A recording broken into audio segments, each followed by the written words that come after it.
Well, welcome, and I am your host, and my name is Britton. Today, I just wanted to get on here before we start our conversation and let you know that I am not a psychologist or a psychiatrist. I speak to people that are in those professions, and this channel is for information only. Hopefully, it's good information that you can apply to your life. So, as I speak to those guests, and if you feel like you want to support any of those, some of them are authors, blogs, mental health advocates. They have foundations, not-for-profits. If you want to support those people, I'll put the links in the description below. Also, if you'd like to support the Suicide Monk podcast and help keep this moving forward, I'll put that GoFundMe in the link below. I'll put the link down there for the Ashes to Life coaching as well. And don't forget to like and subscribe. It helps us keep moving forward. And any prayers, lifting up, good vibes, we will take them. Thanks a lot. Again, we'll see you on the good side. Well, welcome to the Suicide Monk, and my name is Britton. Today we have Lenny Gallo. He's a writer, artist, and clinical social worker, therapist for some of the people out there that need help in a lot of different ways, right? You do a lot of different things with art. Basically, I want to say physical therapy, but it's more like massage and therapy. I do traditional talk therapy. I actually am a massage therapist as well. Yeah. But I do traditional talk therapy. I specialize with patients who have OCD, trauma, anxiety disorders, and yes, I consider myself more of a behavioral therapist. But yeah, I do a little bit of everything. Actually, I'm an artist. I just wrote a book recently. So yeah, Unstill.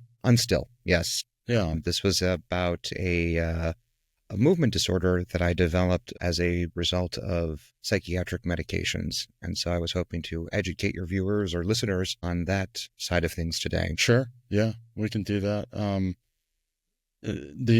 This is Unstill is it the ordeal of anxiety and the undiagnosed disorder? Is that the title of the book? Unstill, the ordeal of anxiety, pills, and the undiagnosed disorder. Okay. And that can be found on Amazon, or is that Amazon? You can get it directly off of my website, lennygallo.com. It's available on all major online platforms. So wherever you buy books online, there's an audiobook version of it as well. Okay, nice. And you also, in this book, you have illustrated a lot of the artwork in there as well. Yes. You know, when I was going through this ordeal, art ended up being a tremendous savior for me. You know, when you're going through some sort of medical ordeal or when you're going through any sort of mental health ordeal, I've always found that art has been a savior for myself and for other patients I work with as well. Sure. So did you grow it was up really being an artist? I did. Okay. I kind of started, art was one of those things that I never really thought I'd ever do. And it was actually through a high school art teacher who really kind of encouraged me to go further with it. And once I kind of understood the medium, once I understood what art was about and what you could do with art, I fell in love with it. I wanted to know everything about art. I wanted to know everything about artists and how they expressed themselves through that medium. And so it was really, it was really important for me to put that in the book because I wanted people to see the things that couldn't be put in words, the emotional side of things that were going on at the time. Right. And you've had some pretty incredible features on your art side of it as well, correct? Yes. So, I do group shows, solo shows. I've had them both. For me, art is really about just expressing what's inside of me at any given moment, any given time. In the book, most of that was focused on just the medication-induced movement disorder I was going through at the time. And so I wanted people to really get a good look at how this sort of plays out into someone's life and how this really can impact Sure. Yeah. Let's dive into it a little bit and tell me what created this, what sparked the book as far as how this. Because there's usually behind the book is the front side of all the trauma and things that happened before. Yes. Well, I guess I can start by saying that, there was a period in my life where, I had just moved out to the East Coast with my partner. And, I was younger at the time. I don't know if I was ready for such a big, intense move at that moment in my life. But once I had moved out to the East Coast, this was to pursue my art, pursue my acting as well. It just felt very overwhelming. I got very overwhelmed. I got very intimidated by things. I started to find myself kind of falling into sort of a pit of just depression and anxiety. And like many people do, I decided to get help for it. And I decided that, I needed to talk to someone and I needed to figure out what was going on. Just wasn't getting off the couch, just kind of, the traditional sort of symptoms of depression. And, I didn't have a lot of information at the time as to much about psychiatric medications, things like that. I, I didn't really even know where to begin in this process. And so I saw a psychiatrist who recommended that we try some medication. And that really kind of began this whole journey for me into this world that, created more havoc than if I had probably just seen somebody to talk to. Sure. Basically, long story short, I ended up taking a series of medications, trying different types of medications for my mental health. And when I had finally decided, what, I've had enough of the medication, I want to do this on a more, I was, finally found a therapist that I could talk to who was, able to sort of help guide me through a lot of the transitions I was going through at the time. But that's when it really hit the fan. So what ultimately ended up transpiring was a movement disorder that developed as a side effect of medication. People have probably become more familiar with this term. It's certainly making people are seeing commercials and stuff for it on TV today, but tardive dyskinesia, there's also akathisia, and these are medication-induced movement disorders that can develop as a side effect of medication. And so what usually happens to a lot of people is when you either start, stop, or go up on a dose of medication, people can develop a movement disorder basically as a result of that. And I guess the best way to describe that to people... You mean bowel movement? No, this is like almost like a Parkinson's type thing where your body physically cannot sit still, your body can't stop moving. So it can develop in the way of like tics or things like that. I guess the best way to describe this to people is, when we think of movement disorders, we think of like things like Parkinson's disease and stuff like that. And I guess that's the closest to compare this to. With things like tardive dyskinesia and akathisia, they're in a similar sort of category of movement disorders, but these things sort of develop as a result of some of the medications that people are placed on. So several of the medications that I was placed on are known to cause movement disorders at the end of the day. And I did not know this at the time. And so when I had gotten off of some of the medication, that's when my body started having all of these like uncontrollable body movements. For myself, it became a sort of permanent condition. For many, though, however, it doesn't. For a lot of people, this can be a very short-term thing. But for some people out there, this can become a very permanent sort of condition. And so part of what inspired me to write this book was I just wanted other people to be aware that this is something that can happen when we take medication, and just something to be aware of as a potential side effect. I know when people are watching the ads on TV, you'll notice they'll go through all their list of side effects and things. And one of the side effects that's reported that I think gets missed a lot is, may cause uncontrollable muscle movements, which may become permanent. That usually is on a lot of the commercials you might see on TV for some of these medications.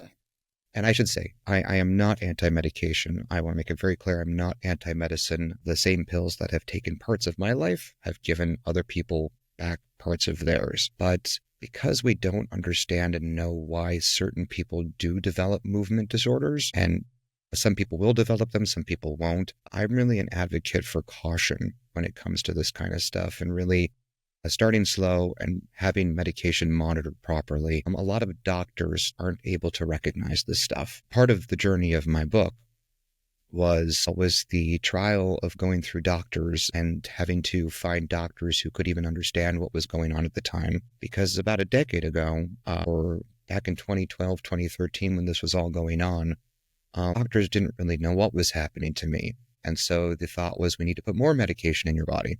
And it was through that, the symptoms kept getting exacerbated and exacerbated and exacerbated. So It took me quite a while to find a doctor who could say, this is what's going on, this is what's happening, what you're experiencing as a result of some of the medication you took, and then having to sort of navigate through that and how to sort of manage with some of that stuff. So most of the book, I talk a lot about this journey of having to find answers for something like this and just the scariness with it. Now, I will mention that, it wasn't just the movements that I was experiencing at the time. A lot of these medications, if you come off of them, they can mess with a lot of the receptors in your brain. And so it was, there were certainly periods where I felt suicidal. There were certainly periods where I felt like I didn't want to live anymore. I think it's very hard for people to kind of grasp this concept of not being able to sit still. I think we take that for granted very much. This idea of just being able to sit down in a chair and control your body movements.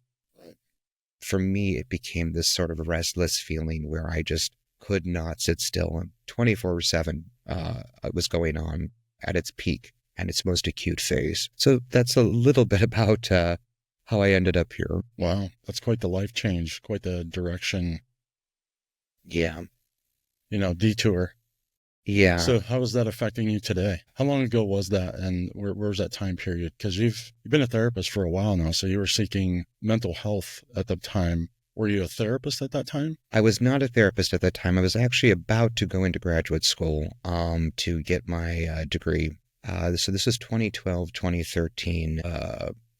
Around that time is when I was, starting to kind of figure some things out in life. Maybe I don't want to, pursue acting fully to try and make a living off of it. I think there was other things I wanted to do. I kind of fell in love with therapy and just the idea of being a therapist, the idea of helping other people, working with other people.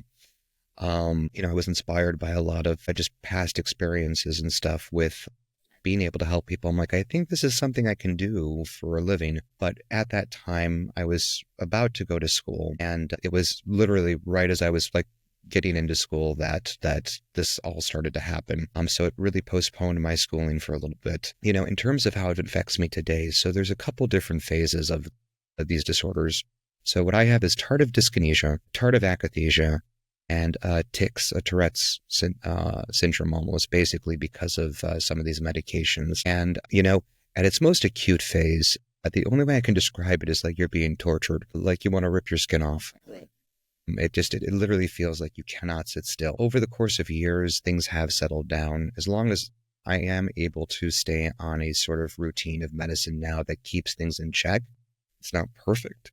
For me, it's, I am able to do a lot of things now. Like I'm able to see people in my practice and work and do things like that. I probably will never run a marathon, but that's okay. That's okay. I'm fine with that. But it was a really difficult time not knowing what was going on with me and not knowing how to sort of process through this and having to figure out what was going on. So by taking medication, it's now forced you to take long-term medication. Yes. That's a hell of a merry-go-round. Yeah. And you don't have any adverse, I am not for pharma. It never did a thing for me that was good. Yeah, I've heard this from many of my patients as well. So, like I said, I'm not anti-medication, but I think it really should be used very, like worst case scenario. A lot of times when we see some of these pharmaceutical companies on TV, what people don't realize, I think, is that a lot of those medications are heavy duty, antipsychotics. Mm-hmm. I don't think your average people need a heavy duty antipsychotic for depression, anxiety. What was happening with me at the time is, my body just did not respond well to medication. And this is not a phenomenon that's just unique to me. There's a lot of people who just don't tolerate mental health meds very well. And so through that process, though, it was try this, try this, try this, try this, try this. And before you know it, let's try an antipsychotic. And those are the biggest culprits of medication-induced movement disorders. Generally speaking, when we're looking at medication-induced movement disorders, we're looking at antipsychotics. Now, I was only on these pills for maybe a month or two at most. Oh, my. And that's when this kind of was caused. I should point out, though, however, prior to this, and I talk about this in my book on Still, I was taking a stomach pill that was meant to help with acid reflux, indigestion, all things like that. It works on the brain very much like an antipsychotic, but it wasn't labeled as such. So a lot of people were taking this medication, and then all of a sudden they were developing medication-induced movement disorders after taking the stomach pill. So what my doctors thought was, because I had been on that stomach pill for a while and then took the antipsychotic, that was the catalyst, that sort of like straw that broke the camel's back at the end of the day. And now there's this, like, this all happens. And because medication induced movement disorders weren't really, nobody was studying this stuff. Nobody was looking at this stuff. Nobody was talking about this kind of stuff. You did not see this kind of stuff on commercials or TV or just things like that. And so trying to find a doctor who could understand what this was all about was, like, impossible. And luckily, I was very fortunate. I know there's a lot of people out there who struggle with this.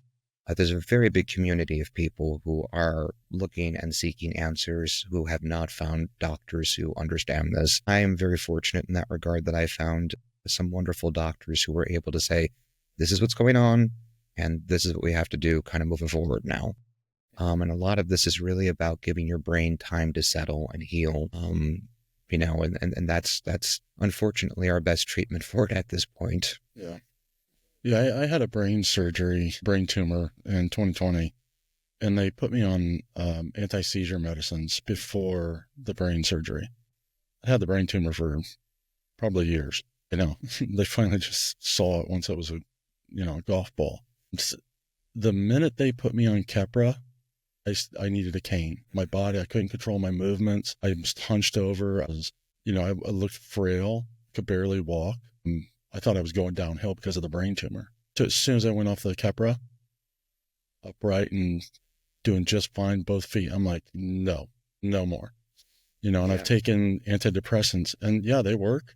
They just numb you. And my thought and my time was like, I would rather feel something than nothing. And that something happens to be, for me, suicide ideology. I would rather be in that than feel nothing, because that ideology is like, I might as well be dead. I don't really feel anything about it, but I might still be dead.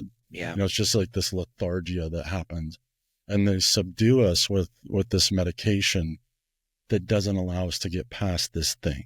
Yes. I think that we individuals as human beings, for the most part, and I'm talking for the most part, like 95%, have the capability to change the course of our lives without covering it up with substance and pills. And I've only come to realize that on my own very recently. I didn't know I had this capability within me. We're not taught that. No, we're not. This is something I actually focus on a lot with my patients, because we tend to have bad or negative feelings, and we want to run from them. We don't want to work with them. We don't want to do anything with them. And that's kind of the nature of society, I think. When something bad happens to us, our reaction is to sort of just like, push that away. I don't want to deal with that. We forget that that is part of the human experience, having a variety of emotional experiences, whether it's, happy all the way down to, like, suicidality.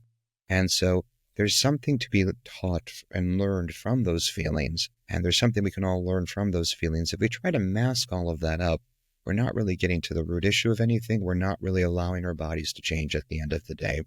And so being able to actually sit with a feeling, work through a feeling, and see that a feeling has a beginning, a middle, and an end, that's a very powerful thing for people to be able to work through. Oftentimes, medication can numb that process.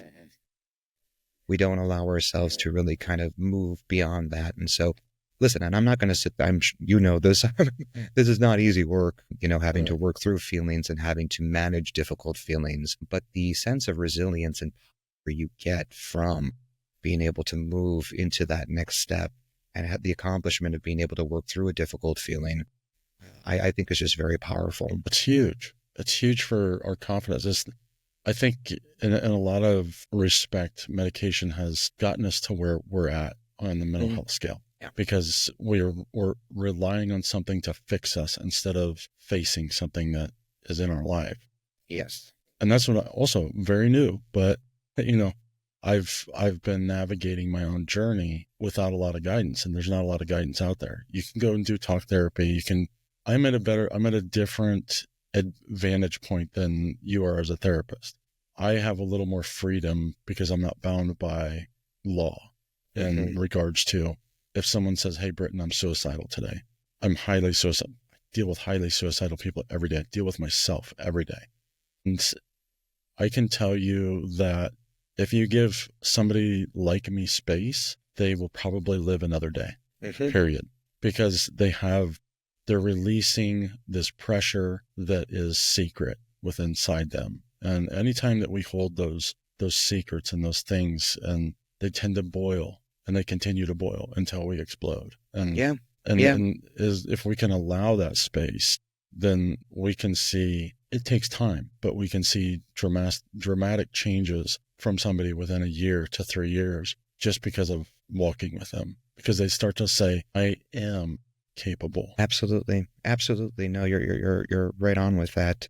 It's, I do agree with you in that medication doesn't necessarily give us that space to sort of find that, I can share that so part of my book also deals with, just feeling suicidal, and having that feeling, just when all was kind of lost, or it felt like I really had no sort of options or way to turn to. I didn't want to die, but I knew that feeling was very prevalent in me. And what I really wanted was to feel normal again. I wanted my life back. I wanted to have some sense of control in my life again. And I know what ultimately ended up working for me was this mantra that I kind of had to develop of, you don't have to do this today. You can work through these feelings today. Let's see if you can just try this one more day. If you feel like doing it tomorrow, that's tomorrow. But let's just focus on today and really kind of breaking things down into this space of keeping things like moment to moment to moment to moment. The way we approach suicide in this nation is, if somebody expresses suicide, the first thing we want to do is get them to a hospital and get them on meds. I don't always know if that's the best option. And oftentimes when I have a patient who is... Never seen it be effective. Yeah, it's not. It ultimately scares people because now they feel that there's no one to talk to, no one to turn to. And, suicide ideation isn't always about wanting to kill yourself. There's sometimes other things beneath that we don't always look at. And so, it's very rare for me to send a patient to the hospital unless like they've really got the knife to their throat and like, okay, like you're doing this right now. Like we got to get someone over there. But when people come to me with suicide ideation, my philosophy is you can kill yourself all you want. You can have those thoughts. You can believe those thoughts. You can have it. We're not going to judge it.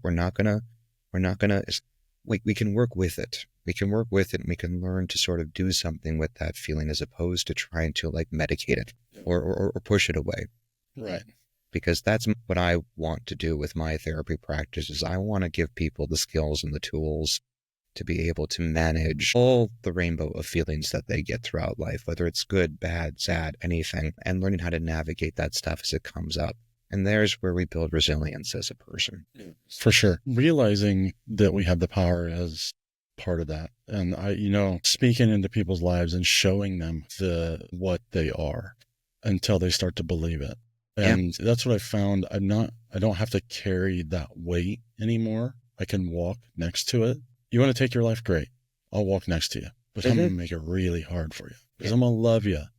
I'm going to love you well because I see something in you that you don't see in yourself. I guarantee you ask anybody, what do other people see in you? They see your gifts. Ask this person. Well, they say I'm this. They say I can tell you all day long, I don't know why people like me. They can tell you all day long why they like me. They see something in me that I don't necessarily see in myself. As I start to believe them, and that's why I tell people, believe the people that love you, that are feeding you positively. It's easy to get beat down by one person's one word, and their tone or their attitude that can send you off, and we will believe that. And then we manifest a story behind it, and we build that castle around it. Build the castle around something positive. Stop believing the negative. It's not true anymore. Yeah. It's not true anymore. No, it's, so often when we, get to these sorts of spots, it's, we do need guides sometimes to help us out of this. And we do need people who can kind of hear us and listen to us and help us work through some of those difficult moments in life. And if we, unfortunately, the way healthcare is in our country and just the way things work overall, it's just not mental health is not prioritized. And it's also kind of tried to get a little compact and put people into boxes and things like that. Everybody's different. Everybody has a different experience. Finding people who will honor that experience and be willing to walk down the road with them is a little bit more of what we need, to get people better and to get people on a path to sort of living their best life. And it just, part of what I do now is in addition to being a therapist, I like to advocate for people and advocate for just, a lot of this stuff, because believe me, having been on both sides of, a patient and practitioner, I see the issues where we do need, or the areas where we do need to improve, and kind of, make things better for patients and really hear them. I think a lot of people either love therapy or they've had very poor experiences with therapy and the mental health system because it hasn't necessarily advocated for them. Well, it's hard. And this is, I have a few therapists that are friends, and most therapists go into the field because they have their own mental health issues and they want to help people. Man, I hate that word.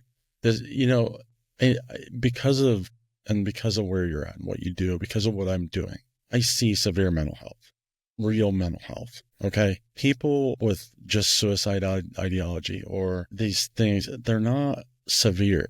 Like, I wouldn't consider myself a severe case of mental health. I would consider that I have a severe suicide ideology that has almost cost me my life. Okay. Why? Because my perspective on who I am is skewed. It's because of trauma. So you work through the trauma. That's not mental health. That's just damage that just needs to be repaired. I mean, we're all sitting in these old rusty cars and everybody else sees the beauty of what we can be, but we don't. And so how do we show people the beautiful nature of who they actually are?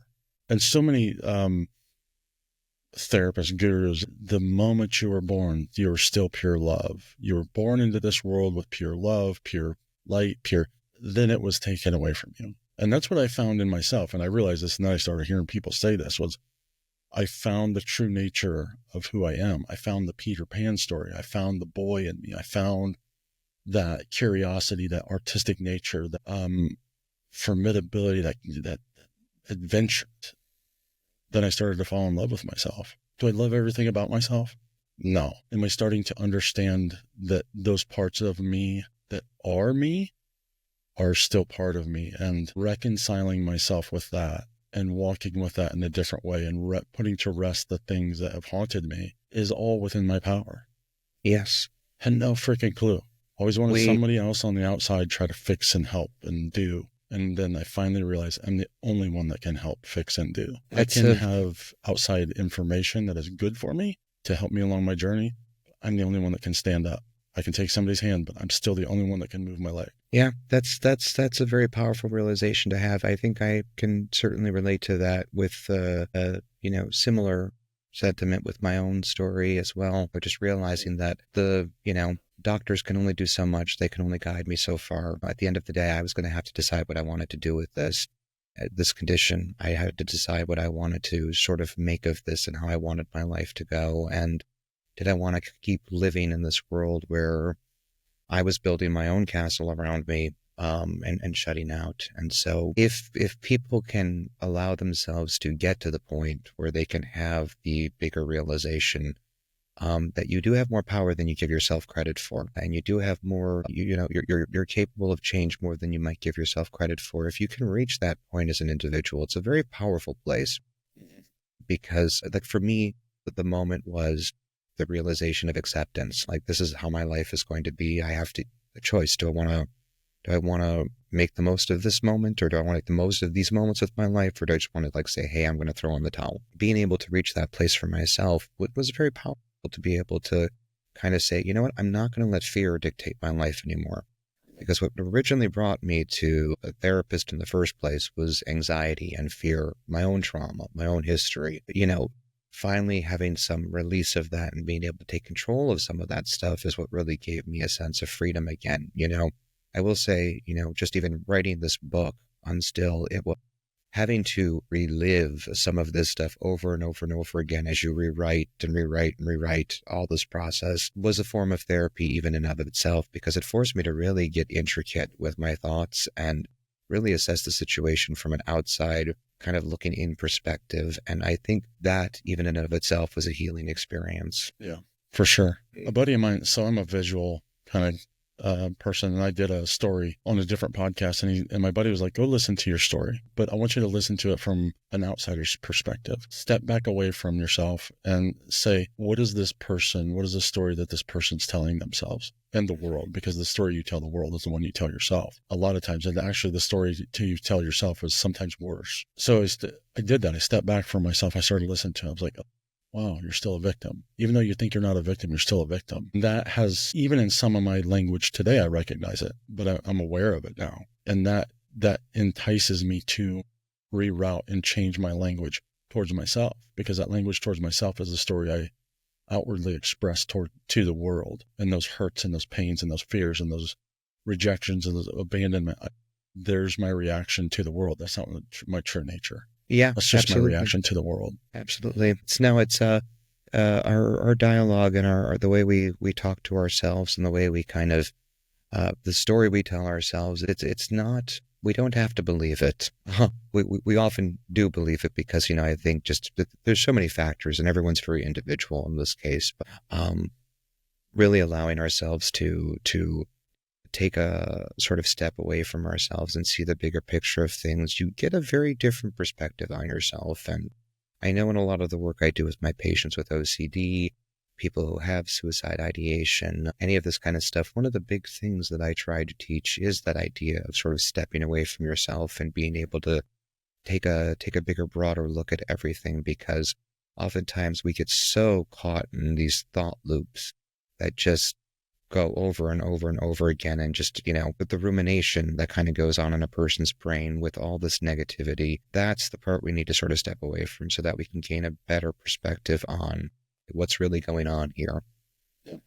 And when you're able to do that and able to recognize that in yourself, you really can create some tremendous change. Yeah, it's actually incredible. It's snowballing at a high rate of speed right now.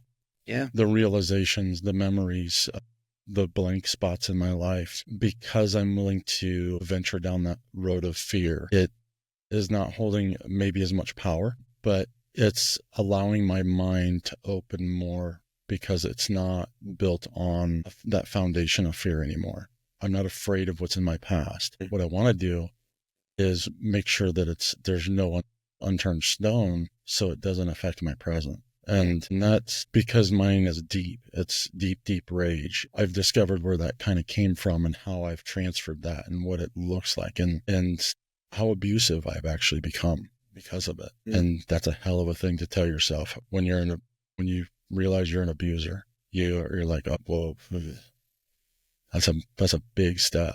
And to have this kind of ideology and find these things out could send you one way or the other, but all it's doing is fueling my fire to be better. Yeah. Yeah. And that's what it should do. It's, no, and when you can have that realization and when you can have those moments in life where you're willing to sort of like be honest with yourself, walk into the fear, and to kind of confront some of that stuff and really take a hard look at that part of yourself. I mean, that's when I think real change can also begin, because we're not telling ourselves a lie anymore. We're not holding ourselves back anymore. We're being genuine. We're being our honest selves. Well, it's really holding yourself accountable. Yeah. And I don't, like, I could feel bad about this, and it's not that I don't. It costs me a lot. What it did was say, okay, yeah, you are. Is that who you're going to be? Mm-hmm. Well, no, that'll only take you 50 years, 54 years. Yeah. That's like, but at least, and that's what I told a friend. I was like, you generally don't get to see it from the side of somebody saying, I have been this, and this is part of what I became and what I allowed to become out of me. If I would have put half of the effort into maybe an anger management course or some other valuable tools, but because of pride and ego or whatever, I didn't. And look at what happened. And that's the thing that we have to, sometimes the bottom's very deep. Yes, I can certainly relate to that part of things. I know when I was going through my ordeal with the mental health meds and this whole process, there was that part of me that, of course, I didn't listen to, which was like, maybe you don't need these. Maybe you should stop now. Maybe listen to that little tiny voice in your head. Hindsight is 20/20. Well, let me ask you something about that little tiny voice. Has that thing ever tried to steer you wrong? It never has. It took me a long time to learn how to listen to it. Yeah. It took me a long time to learn how to say, this is not the bad guy. This is me wanting to be my genuine, authentic self. But I don't think we're taught how to listen to that voice. I don't think we're taught how to kind of recognize that. It's some people, listen, some people are born naturally, I think, they trust their gut.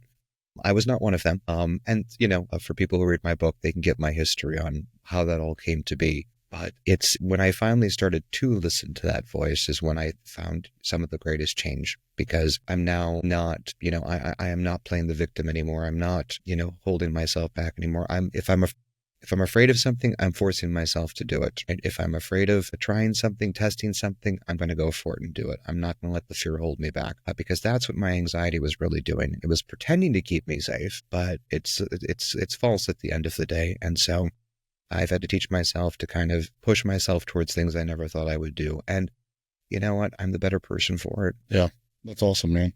Yeah. I understand that. I've lived my whole life in fear, and I've always hit it head on. Mm-hmm. Almost to my own detriment. Like, it was like, I'm afraid of climbing, so we go climb and jump off rocks with people who are drinking and doing drugs. And it's like, there's always this extra risk element to facing my fears. And that's the other side of the danger. Now I face my fears with caution and calculation. Yeah. It's like I'm actually in control. It's not just a flailing or flopping out of the water like I used to do. Just jump on a motorcycle, no helmet, and just hit the throttle. It's caution now. It's calculation. It's logic. Is this going to be good for me? Maybe I'm supposed to fear that. I had this thing. I've been running headlong towards something, and I'm like, I'm not afraid of this. And I think that's bad, because fear creates caution, and fear creates thought in what we're doing. It can be debilitating, but when you have the mindset that this is my friend, this is actually something that speaks to me in a way that helps me stay balanced, then that's a different story. So it's very funny how these things that we label as, this is all fear-based, but fear can actually be this very beautiful helper in your life if you allow it to. And that's, and the thing, that's what we tend to flip so far one way or the other when we try to correct something. Like, trying not to overcorrect is, a big thing as well, because like my grandfather went from severe alcoholic to severe Bible thumper, and both had major, major consequences. Absolutely. If he would have, maybe not bring the alcohol to the middle, but, let it go and brought the spirituality and the biblical stuff to the middle, and more accepting and loving and kind, it wouldn't have been so judgmental and hateful and hurtful. And that's what we often see with people who, like in addiction, is they flip so heavy the other way because that was about to kill them. And instead of like teaching them to walk into the balance of it. That's the hard part, I think, for anybody, is finding the balance of all of this stuff, because there's, I think, a natural tendency when you find something that works, go to the opposite end of the spectrum and embrace it. But we do have to kind of come back to the middle at some point and say, where does this all land for a balanced version of life? I still am an avid believer that the brain is always trying to reach some version of homeostasis, some version of balance and tranquility. It does not want to torture us at times, and so it's always trying to find its way back to the middle. And so the more and more we can kind of help guide that along, the better we end up being for ourselves. Yeah, for sure. Yeah. So you had anxiety growing up, correct? Is this? Yes. How did you navigate that before, and how are you doing that different now? Okay. Anxiety is a big thing in our country. A lot of people have it. I've had it on a mild basis, and thank God it's not severe. It's horrible. Yes. Yeah. So, prior to actually, so growing up, I can almost pinpoint the moments that I started recognizing my anxiety and how it was impacting me. For me, anxiety sort of came as debilitating panic attacks. I would get, I wouldn't want to leave my house. I was terrified of everything. I was afraid of my own shadow. I just could not allow myself to take any risks or chances on things. At the time, back when I was growing up, mental health, it was there. Only, it was present, and people talked about it, but, I wasn't talking about it. I was just burying it. I was just allowing it to kind of fester inside of me. And like most people, I found other ways of dealing with my mental health rather than dealing with the problem at hand. I talk about this in my book, actually. I was getting all these stomach pains, and rather than deal with the anxiety that was probably causing the stomach pains, I go to see a gastroenterologist who ultimately prescribed that pill. So I really didn't have a lot of skills to manage anxiety at the time. I was very fortunate to find a very good therapist at the time who was able to help me understand this on a different level and to start to figure out ways to work through things and start to change my thinking and my framework around anxiety. It's one of the reasons I actually ultimately became a therapist, is because I saw just the power of being able to change your thinking, change your mindset, change your, work with your feelings and not be afraid of your feelings. And so the more and more I started to kind of practice that and to kind of embrace that, I'd be lying if I said I didn't get anxious today. I think anxiety is a very normal human experience. Does it paralyze me the way I once did? Absolutely not. Today, I do practice a lot more mindfulness in my life. I recognize and listen to that anxiety when it's coming out and saying, hey, you're doing too much. Hey, you're putting too much pressure on yourself. Slow down a little bit. Things like that I'm a little bit more aware of, and I'm able to better navigate. I will say that also, just I'm making more time for myself. And, while this condition is really crappy that I had to go through this, I also it's forced me to stop on some level. It's forced me to take a break. It's forced me to kind of look at things and say, you can't just run from things. You have to kind of confront things. And so the big thing for me has always been, more recently and after, getting this diagnosis, was taking time to take a step back with myself and just listening to my body and listening to what my body is trying to tell me, as opposed to fighting that. I like to think of anxiety as, a fear of a future that hasn't happened yet. And I kind of lived that world of being afraid of this future that just has not happened yet, constantly worrying about everything. Now, I know that is not 100% perfect. Do I worry? Yes. Do I get anxious? Yes. But I don't let it, seep into my body the way it once did. I'm able to recognize it more, like we were saying earlier, taking a step away from it and be able to say, okay, thanks for the information, brain. I got this. Thank you for trying to keep me safe, but I got this. Yeah. So you basically step away from yourself now. I do. Yeah. That's good. That's a big one. That's cool. Yeah. It is a big one. And learning that practice is like, no, I don't have room for you right now. Yeah. And I do that a lot, especially with anger. I'm just like, even though I'm angry, I'm like, no, I don't have room for you right now. Yeah. Get away from me. Yeah. Because I know that is more severe than what I'm experiencing right now. Absolutely. That's my debilitation, is that thing, that rage, that anger, and even realizing what that is to me now. And now I've just got to figure out how to put the rage to rest and walk with the anger. Yes. That's the process. But now I recognize it. So now it's on the ropes, and this isn't a rope-a-dope. I get to go punch, put this sucker down. And absolutely. Why? Because I know I have that capability, period. Yeah. It's not that I believe in myself. It's not that I think I can. I know I can. And that is a big, big difference when you're tackling hard things. Oh, yeah. Is knowing that you have the capability. I never knew I had the capability. Never. Yeah. It's powerful when you can reach that point with yourself and you can really take a step inside and see that you're, you can give yourself credit. Yeah. And, a lot of it for me is surrender, because it's so extreme. And maybe that's what it is for every other people too. I have no idea, but I am a huge fan of acceptance and surrender. I think that's one of the two most powerful things we can do as humans, is allow ourselves to accept that which we cannot change, to embrace that which we cannot change, to surrender to our feelings sometimes, surrender to the moment, surrender to the fact that we don't have control of the situation. And when we can do that, I think it's a very powerful experience when you're actually truly, genuinely surrendering. Yeah. It's definitely there's a spiritual experience behind it for me, because I hit my knees every time I start to get upset. And it's a surrender. It's to the ego. I just knock the ego off its chair. Yeah. Is what I'm doing. And that ego is part of me. So when I hit my knees, that's this profound representation of surrender for me. And because I'm a fighter. I grew up on the streets. And to kneel down to the very thing that is wanting to go to battle, man, that's a whole different story. And it's a different type of battle. And that thing doesn't know how to fight that battle because now I'm creating the chaos for it. And that chaos is surrender. And Yeah. it's really weird. There's so many like parallels to learning to live that kind of contradict themselves. It's almost always the opposite thing you think would work is actually the answer. Yeah. And you can't predict the outcome thinking the way I think now. No. But letting those things unfold and watching them happen in that surrendering moment, or even in the residual effects of that. Sure. Like again, that snowball's getting faster and faster, and I'm coming up with more and more things, more memories, more realizations, more epiphanies, and insight into what I'm capable of and what my life can look like.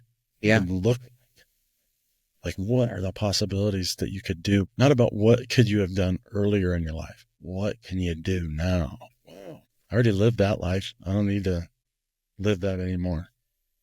Yeah, no, that's very powerful when we have that moment now, and I can relate a lot to that. It's when you give yourself that permission to sort of just move forward with stuff. It's a very powerful thing at the end of the day. Yeah, for sure, it is.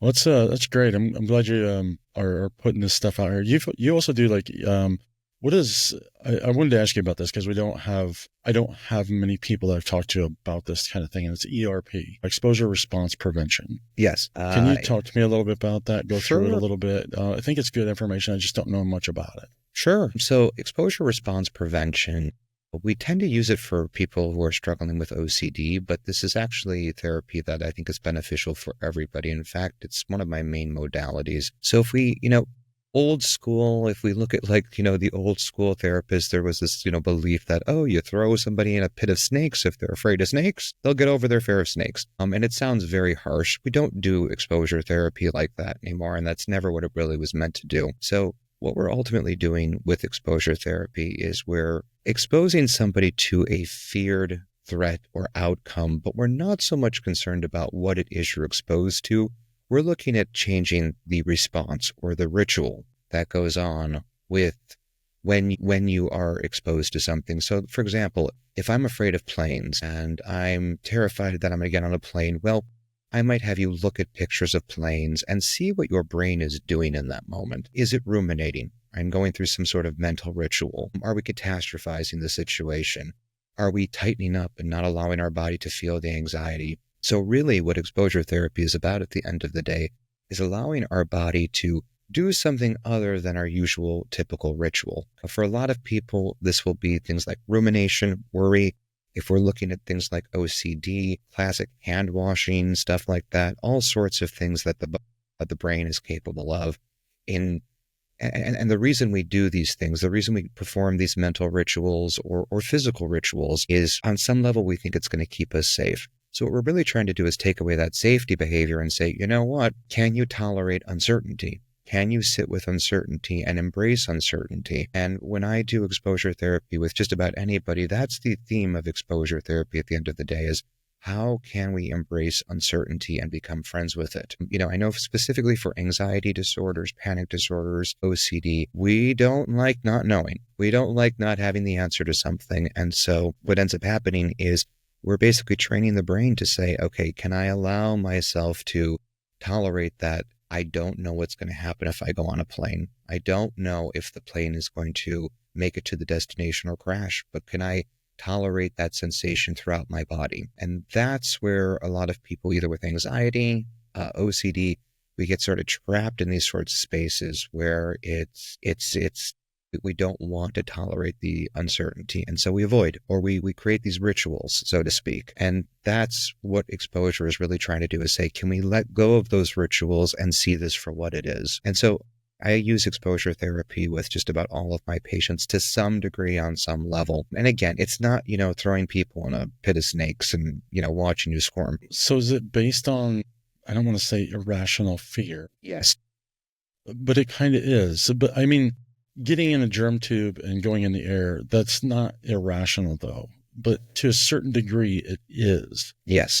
So my big question is, for severe trauma, victims, rape, molestation, severe beating. Is that the same type? Would that be an effective? Because I don't know how you would expose. So for trauma is one of the exceptions to this. So we will not use, although there is a prolonged exposure therapy for trauma. What we're ultimately trying to do is, again, we're not trying to expose somebody to like severe rape or things like that. What we're trying to do is we're trying to expose them to sensations and saying, you can tolerate these feelings inside of you. You can allow these feelings to sort of exist inside of you. But keep in mind when we're dealing with trauma, we don't like feeling a lot of that stuff. Anxiety too. We don't like feeling all of these sensations and things going through our body. For trauma, I actually prefer EMDR as a standard for my treatment with trauma. It seems to be moving up the ranks as far as effective therapies. Yes. Across the board for therapists and even coaches getting certified in this. Yes, EMDR. Very powerful, very powerful. I never thought I would ever practice EMDR. I thought, okay, what is this with the eye movements? This sounds silly. This sounds weird. Actually having experienced EMDR myself and actually practicing EMDR, I've seen some phenomenal changes with it. But again, very much along the exposure lines of things. This is my philosophy about therapy in general. We have to be willing to sit with the uncomfortable and tolerate the uncomfortable, however we get there. And if we can allow ourselves to tolerate the uncomfortable, we're going to be able to work through it. Now, whether it's moving our eyes through EMDR, exposing ourselves through things like exposure therapy, ultimately what we're trying to do is face whatever the fear is, whatever the feeling is at the end of the day, and allowing our brain to make the connection and change the narrative, so to speak, right? I can sit here and tell you, no, you don't need to be afraid of planes. Statistically, planes make it to their destination. But logically, you might hear that. Emotionally, you might not believe that. So your emotional side has to catch up to your logical side. And, they have to kind of align. And so when we allow ourselves to experience these feelings, our body has this tendency of sort of healing itself and saying, you know what? Okay, you know what? Screw it. I'm going to go on the plane. You know what? I can tolerate this feeling. Or you know what? Maybe I'm not the victim of my trauma. Maybe I can work through my trauma. Maybe I wasn't such a bad person back then. Maybe it wasn't my fault. And we see that when people allow themselves to work through the feelings at the end of the day. I like to look at the brain as the logical and the emotional mind, right? And that's a big concept in therapy, logical versus emotional. We can try and logic our way out of everything and try and fix the problem, if you will. But when we allow ourselves to go to the emotional mind, that's a different kind of healing. And that's what ERP aims to do. That's what EMDR aims to do, is allow our bodies to really just get into the feelings and to embrace whatever's coming up. So what do you do with people that because the mind continues to tell lies and build walls. Mm-hmm. And there's a great fear of facing the fear. But if you can get somebody to face the fear, it's really not that bad. I mean, I can look back and I can have these memories of being sexually abused. It's just a picture. Mm-hmm. And then I surround it by experience and emotion and feeling. And it doesn't define the nature of who I am, though. Yes. And that's how are you taking people? How is this taking people from, because I've heard it's very effective for suicide ideology. EMDR? Yeah, I've not experienced this. I don't know that I know anybody that's certified at this point. So keep in mind with something like EMDR, what we're trying to do is we're trying to take that picture and all pictures that, if we look at like a memory chain, so to speak, and all the sort of pictures that sit on that memory chain, we're trying to do is allow your body to sort of process through these memories in a different way with a new narrative kind of associated with it. Yes. Story's still the same. Narrative changes. Yes. Yeah. So when we allow ourselves to feel, and so EMDR, the eye movements, we do it sometimes with sound. We do it with tapping as well. What we're trying to do is recreate this version of REM sleep. This is the theory behind it. Recreating this version of REM sleep that allows our body, the way I like to look at it is like file the information in the appropriate folder, to get rid of any information that we don't need, to allow ourselves to feel the things that we might not have allowed ourselves to feel at that moment. If we're talking about sexual abuse, for example, oftentimes that leaves a very confused feeling inside of you We don't know, like, was I bad? Was I wrong? We have all these sort of negative cognitions and ideas behind, what happened. And so what we're doing is we're picking out those cognitions, we're picking out those feelings, we're allowing the body to sort of experience the situation, but through a different lens, and allowing the brain to decide what it needs. And this is one of the confusing things I think about EMDR. Everybody's body is going to come up with its own new narrative for what it needs. The big philosophy behind EMDR is trust the body. Trust that the body is going to tell you what you need to heal from this moment. I can sit there and say that, no, of course it wasn't your fault that you were sexually molested. That might not be what you need. You may need to feel the anger towards that, and you may need to let that anger go. And that might be what your body needs. And this is what I love about it, is because every session I have with a patient is completely different, completely unique. I might think they need one thing and their body's telling them they need something else. So it's so like psilocybin. If you go on a journey with psilocybin, everyone in the psilocybin or psychedelic field will tell you ayahuasca is going to take you where it's going to take you. You have no choice. It's going to take you there. Psilocybin is the same thing. If you think you're going to go face something with psilocybin, it's going to take you somewhere else because you've got something deeper rooted that's probably affected by it. You think that's the root? No, it's taking you where. So is that kind of the same effect? The body's like, no, this is what we need to do to rewire this internal code that's in your body. Yes. Not in your mind. Absolutely. It's trusting the body to sort of get there. With regards to psilocybin and some of the psychedelic types of therapy, I'll be honest, I've seen some of the research on it. I know it's certainly making a bigger, we're starting to see it, being used more, and the effectiveness of it, being used more. Not my specialty. I'd like to see some of the other research come out. You're looking at a subject right here. Okay. I would not be talking to you if it wasn't for psilocybin. Yeah. It's that simple. I had already made a plan. I had already passed my date because of people stepping in my way unintentionally, unintentionally, and made it to a psilocybin therapy. It was 99% sure it wouldn't work, 99% sure I was dead in 2 days. And the reason I didn't think it would work is because I had no reference point for who Britton was. I couldn't remember anything that was even remotely good about me or worth keeping around. What it did was break down all those walls I built from a kid and all those fears that is the residual effect. My anger and my rage is the residual effect of me growing up. And those protective natures and those protective measures that I put in place never stopped. They stayed at that 6-year-old level. And I would tell you today that I have 6-year-old temper tantrums. That's my rage. I'm just a lot bigger man now, and a lot more scary, and a lot more terrifying. And it's like something needs to be done because it's an ugliness that developed when I was a kid. But again, I was like, it's not going to work.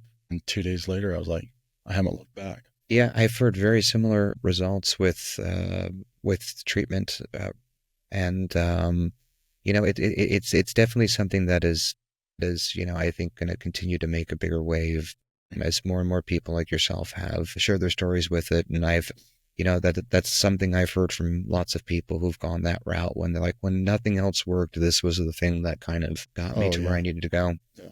I mean, I was right where I needed to be. I was within an hour of my place that I had chosen to die. And and so I knew I was tipping the glass is all I was doing. I was throwing that Hail Mary to see if it would work. I had nothing left to lose. Well, now I'm navigating all the crap that has come up, but it's given me the strength to do so and face it with tenacity and vigor and with confidence. And not that I still don't have those ideologies, not that I still I'm still struggling with them, but now I'm starting to understand how I can put those to rest, because now I'm saying that shouldn't be my first answer. Now I'm saying, if that's an answer, which for me it always has been, if it's an answer, it should be my last answer. What are all the things in between before that? Well, there's a lot. There's a lot I can do. Yeah, absolutely. No, I'm always glad to hear when people have found their path forward. I think it's so powerful. I think it's a wonderful thing when we find our path forward with it. And I'm sure that as research continues to develop, we will see more and more types of treatment like this. Yeah. I've talked to a lot of people that have done the therapy, and it has profoundly changed the course of their life. Mine so profound. Like, I now get to write my story. Yeah. That story that was written for me when it started is no longer the story in place. It is a new story with a new narrative. Absolutely. The old story's there. It's already been written. I don't have to live it anymore. Yeah. Yeah. That's the crazy thing. Yeah. And those are the things that we're not taught, even as kids, even in therapy. A lot of times, I don't know that maybe I was told I was capable. Maybe I just didn't believe it, but showing people that they're capable, showing people that, there's a shiny, beautiful car right underneath all that rusty stuff you think is there. That's just an outer coating. That's it. Yeah. It's, no, and I know I try in my practice to help people through that experience, but as you're saying, there's so many different paths to how to get better. There's so many different paths to everyone's success. I think, if people can find their path that works for them, that's the most powerful thing. I'll say for myself, for me, it has always been art. I'm so glad I found art when I did. I'm so glad I found writing when I did, because it has always been a vehicle for me to just let out the junk that needs to be let out. Right. Yeah. For some, it will be therapy, EMDR, ERP. For some, it will be, all sorts of different treatments. And so I just encourage people to find the path that works for them and own it and embrace it. Yeah. Yeah. Thanks. Appreciate that, Lenny. Lenny, we're going to close up. Is there anything else that you'd like to leave us with? Any profound things that have kind of changed the course of your existence? I will just say this. I really, with the way, at least in our country, healthcare is going, I really encourage everybody to be their own advocate. If something doesn't sound right, don't do it. If that tiny voice inside your head is saying, let's wait on this, or let's not do this, maybe listen to that voice. I know that I wish I had done that with myself early on, and I wish I would have listened to that voice in myself. But I can't emphasize enough being a patient advocate for yourself. Doctors will see upwards of hundreds of patients in a week. You've got a limited amount of time to talk to somebody. So if something's not feeling right, if you're not wanting to do it, you should not want to do it. And, with regards to mental health medications, some people will take them and it will work for them. Some people will take them and it won't. Be mindful about what you're putting in your body in that regard. It can be very powerful stuff. We still don't know how these things all work. We still don't know how these things there's just so much coming out about some of them. So just be mindful about some of the mental health medications. If you see a commercial for it, in my opinion, that's a red flag. We don't need to be advertising antipsychotics on TV. But the one thing I would just say for anyone listening is please be your own advocate in this whole process and trust that you're going to find your path, your doctors, your people, your therapy that is going to help you move forward. I hope everyone checks out my book, Unstill. Yeah, we'll put that in the description and put that in there. Lenny, thank you for being here. We appreciate it. Lenny Gallo, everybody. Check out his book. It's called Unstill, and it's available on Amazon and probably other platforms. Everywhere else. Yeah. So, thanks for being here, and we'll see you on the good side. Very good. Thank you so much.